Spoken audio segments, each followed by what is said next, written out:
La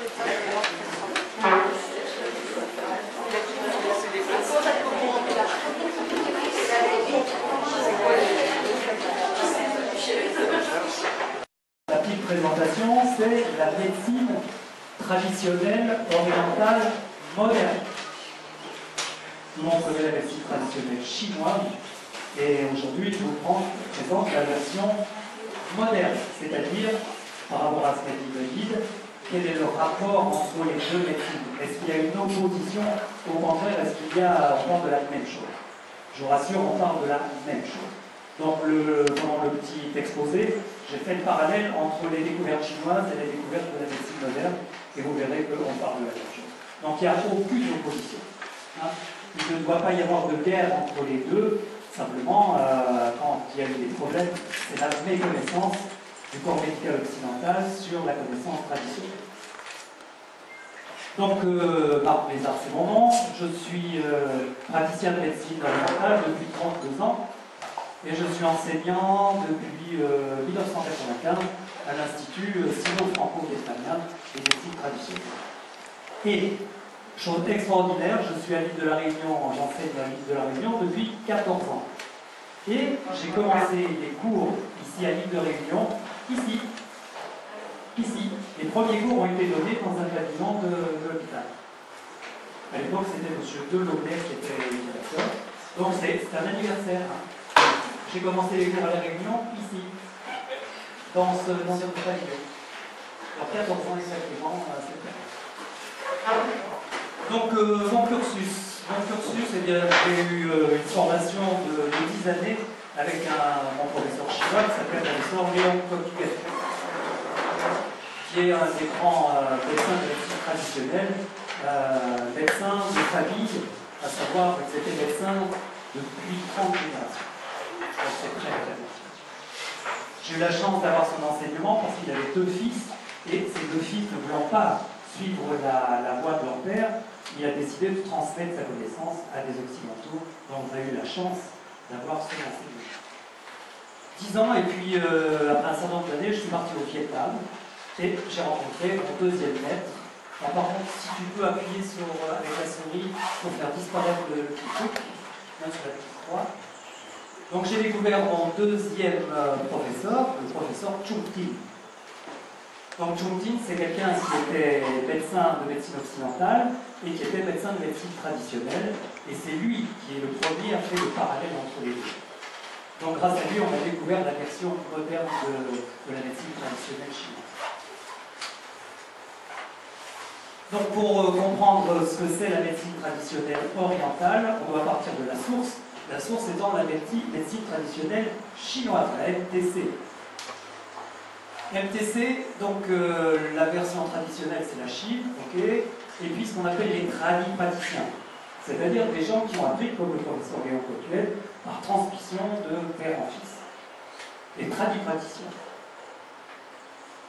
Chine, 1950 et Mao Tse-tung. Monsieur Mao Tse-tung n'aime pas les intellectuels, donc il fait disparaître tous les gens qui ont une connaissance. Mais au bout de 3 ans, il s'aperçoit qu'il n'y a plus de médecins. Donc pour créer des médecins, ils font des universités. Les universités de médecine traditionnelle chinoise. Mais le problème des universités de médecine traditionnelle, c'est que ces universités n'ont pas la connaissance traditionnelle. Donc tous les gens qui sont devenus des professeurs d'université n'avaient pas la connaissance ancestrale, simplement ils ont repris des écrits, ils ont essayé de les interpréter, et très souvent mal interprétés. Et aujourd'hui, malheureusement, c'est que dans le monde entier, la référence de la médecine chinoise, c'est les universités. Or, les universités ont perdu beaucoup de connaissances. Médecine traditionnelle chinoise, en moins 111 avant Jésus-Christ, la Chine envahit le Vietnam, et bien sûr, transporte toutes ses connaissances, y compris la médecine traditionnelle. Donc aujourd'hui, encore au Vietnam, on trouve la médecine traditionnelle chinoise d'origine. Il n'y a pas eu de déformation, puisque M. Ho Chi Minh n'a jamais fait disparaître les intellectuels, au contraire, il a bien conservé donc, la médecine traditionnelle. 2 grands personnages de la médecine traditionnelle vietnamienne, donc c'est Thuy Tinh, 1372, et puis Ai Tu Ça, c'est les 2 grands noms de la médecine il existait, avec ces deux personnages-là, une médecine spécifique vietnamienne qui utilisait les plantes du Vietnam. Voilà pourquoi au Vietnam on trouve deux choses, la MTC et la MTV, médecine traditionnelle chinoise et médecine traditionnelle vietnamienne. La combinaison des deux a donné la médecine traditionnelle orientale. Hein, c'est une médecine qui est beaucoup plus large que la médecine traditionnelle chinoise. Et comme les Vietnamiens ont été colonisés par les Français ont remporté la science médicale occidentale. Et j'ai eu l'occasion de rencontrer, il y a une vingtaine d'années, le ministre de la Santé qui a rendu obligatoire l'étude des deux médecines aux étudiants en médecine. Donc les étudiants en médecine au Vietnam apprennent les deux médecines, médecine occidentale et médecine orientale. Et ça nous a donné la science médicale, donc la médecine traditionnelle orientale, moderne. Moderne, qui est une combinaison des deux médecines et surtout l'approche scientifique de la médecine occidentale pour la médecine orientale. Donc voilà pourquoi aujourd'hui on parle de médecine traditionnelle orientale moderne. Tout va bien? Je vais faire mon petit baratin et puis après je poserai des questions. Je ne vais pas être trop long pour ne pas vous ennuyer. Donc dans les grands débuts de la médecine chinoise, il y a un certain nombre de personnages qui ont développé la médecine, un certain nombre d'empereurs, le premier étant l'empereur Fuxi. Donc c'est le premier symbole de la médecine, avec la notion de yin yang, que vous connaissez peut-être. Ensuite, deux autres grands empereurs, le premier qui s'appelait Shennong, c'est lui qui a développé la pharmacopée chinoise. Et le troisième, qui est la grande référence, c'est l'empereur Wang Ti. Wang Ti qui a écrit un livre qui s'appelle Wang Ti Le Qi. C'est le grand livre de référence de la médecine traditionnelle chinoise. Toutes les références viennent de ce livre, Wang Ti Le Qi. Quelqu'un que vous connaissez, vous avez tous entendu parler de Confucius, on verra un petit peu plus tard, qui a développé l'étude d'un livre qui s'appelle le Yi King. Vous avez peut-être entendu parler du Yi King. On connaît la version astrologique du Yi King, mais il y a une version médicale du Yi King. Voilà les deux personnages de la médecine traditionnelle vietnamienne qui sont les grandes références. Voilà. Donc, la médecine traditionnelle chinoise ou orientale, peu importe, est basée sur une théorie très particulière qui est la théorie ciel-homme-terre. L'homme est situé entre le ciel et la terre, et à partir de là, vont se développer un certain nombre de lois. Le ciel et la terre. L'homme étant situé entre les deux. Comment les Chinois ont-ils découvert les différents systèmes anatomiques? Simplement par réflexion. Il existe dans le corps humain un système, ils n'avaient pas fait de dissection, donc ils ne connaissaient pas l'intérieur du corps, mais ils ont réfléchi. À l'intérieur du corps, il va y avoir un système qui transforme le ciel, c'est-à-dire quelque chose qui vient du ciel et qui fait vivre l'humain. Donc, il existe ce système.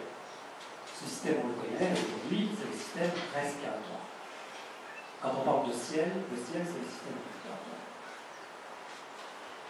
Dans le corps humain, il existe un autre système, certainement, qui transforme la terre en homme, c'est-à-dire tout ce qui vient de la terre, les légumes, les aliments, ou les végétaux, les animaux, sont transformés par un système. Je ne connais pas le système, il y a certainement un système qui transforme. Aujourd'hui, on sait, le système qui transforme, c'est le système digestif. Et puis, ils ont remarqué que, parfois, les femmes, il leur arrivait quelque chose et ils produisaient un homme, un petit humain. Donc, ils se sont dit, il existe un système qui transforme l'homme en homme. Aujourd'hui, on sait, c'est le système urogénital et le système reproducteur. Donc, de façon naturelle, ils ont découvert déjà trois systèmes fondamentaux du corps humain. Le système respiratoire, le digestif et l'urogénital. Sans connaître absolument la composition des systèmes des hommes. Et ces trois systèmes travaillant de concert vont produire quelque chose qui a une action sur un autre système. C'est-à-dire que quand on mange, quand on respire, eh bien, ensuite on peut bouger. Donc, il existe certainement un autre système. On voit qu'on regarde. On ne le voit pas. Donc ce système, c'est le système articulo-musculaire. Hein, c'est les muscles, les articulations. Donc, on a découvert par ce biais-là un quatrième système. Et les Chinois étant dans un empire, on dit, dans tous les systèmes, il existe un chef. Donc certainement dans le corps humain, il existe un chef, un roi, un président, peu importe. Et aujourd'hui, on sait que le chef, c'est le système nerveux central. Et le roi ou l'empereur ne peut pas travailler tout seul, il a certainement un premier ministre. Donc il existe un autre système qui dirige à la place du roi, c'est le système nerveux automatique. Donc, par réflexion à partir de la base fondamentale ciel-terre, et puis ils ont fait la découverte des 6 systèmes fondamentaux du corps humain. Nous avons 6 systèmes fondamentaux: le système respiratoire, digestif, articulo-musculaire, urogénital, système nerveux central et système nerveux automatique, sans jamais avoir fait de dissection. Donc vous voyez la conformité par rapport au système. À la médecine occidentale, c'est la même chose. On a les 6 systèmes fondamentaux de la médecine occidentale. Pas de problème? Tout va bien? Oui, vraiment? Oui. Parfait. Donc, puisqu'on a les 6 systèmes, on doit pouvoir les modéliser. Donc, comment modéliser le corps humain? Simplement représenté par un arbre. Et cet arbre, étant donné qu'on a trouvé 6 systèmes, eh bien, on va représenter les 6 systèmes par 6 racines. Donc on va retrouver les 6 racines. On appelle ça l'arbre de vie de la médecine traditionnelle orientale. Les 6 racines, vous allez retrouver les 6 systèmes dont on a parlé.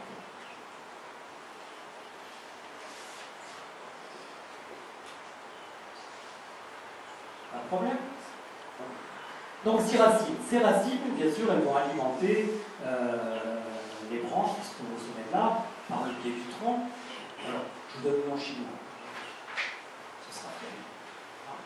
Donc les Chinois n'ont pas appelé le système urogénital, ils ont appelé Qi. Le système digestif, le Sui. Respiratoire, le Qi. Articulo-musculaire, le Qi articulo-musculaire, le Shen et Qi. C'est les noms chinois. Donc 6 systèmes. Le tronc, et puis les branches. À votre avis, combien de branches? 6. Les mêmes. On a représentation au niveau de l'arbre des 6 systèmes. Système respiratoire, digestif, urogénital. Voilà, on a les 6 systèmes. Donc on a la modélisation des 6 systèmes du corps humain, soit par les racines, soit par les branches. Donc pour revenir à notre ami Fuxi, donc il avait présenté ce qu'on appelle le Tai Chi, le symbole du yin et du yang. Qu'est-ce que ça veut dire yin et yang?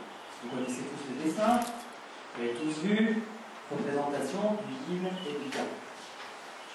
Et qu'est-ce que ça veut dire yin-yang en médecine occidentale? Blanc et yin noir.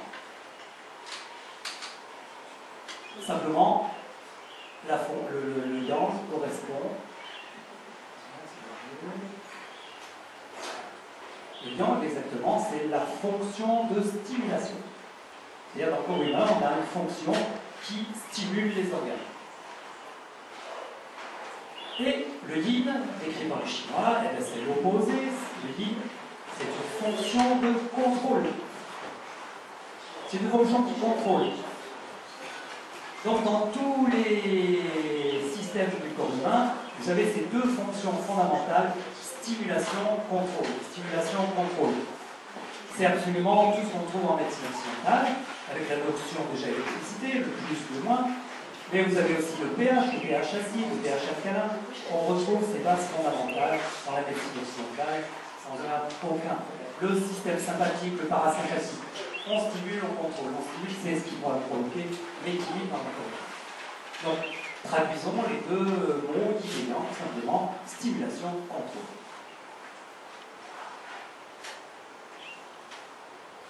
Donc, puisqu'on a un système de contrôle, obligatoirement, au niveau des racines, au niveau des branches, on va avoir la notion de stimulation et de contrôle. Stimulation, contrôle, etc. Donc, on va avoir 12 racines, en fait, pas 6, mais 12, puisque chacune des racines aura cette notion de stimulation et contrôle. En avance, la maladie sera simplement le déséquilibre entre ces 2 fonctions. Soit la fonction travaille trop, elle stimule trop, ou la fonction de contrôle nasacelle. Et on aura des maladies, des pathologies qui vont apparaître, soit par contrôle déficient ou par contrôle excessif. Donc ces deux fonctions risquent d'être lesquelles. En haut c'est pareil, hein, chaque branche aura ces deux branches stimulation, contrôle, stimulation, contrôle. Donc ce qui fait 12 radios. La notion de guide de Young s'applique aussi à la journée, par exemple. Donc un jour peut se diviser en deux. La moitié de la journée est yin, la moitié de la journée est yang. Alors là, on retrouve aussi dans une journée cette notion de yin-yang, deux parties. Donc là, par exemple, les horaires. Donc oui, la loi de yin-yang s'applique aussi dans la journée, elle s'applique à deux parties. Aussi, on peut diviser le jour et la nuit en deux façons de voir les choses, c'est-à-dire la croissance. Vous vous rappelez, le soleil va se lever, il va s'embellir, il va diminuer, puis ensuite. Alors, on peut appliquer aussi cette notion de croissance et décroissance au niveau de la journée. Et vous pouvez combiner les deux tableaux qui vont vous donner 4 parties. Ces 4 parties de la journée qui sont les notions d'équilibre entre le yin et le yang. Alors vous me direz, mais qu'est-ce que ça vient faire là? Qu'est-ce qu'on peut faire avec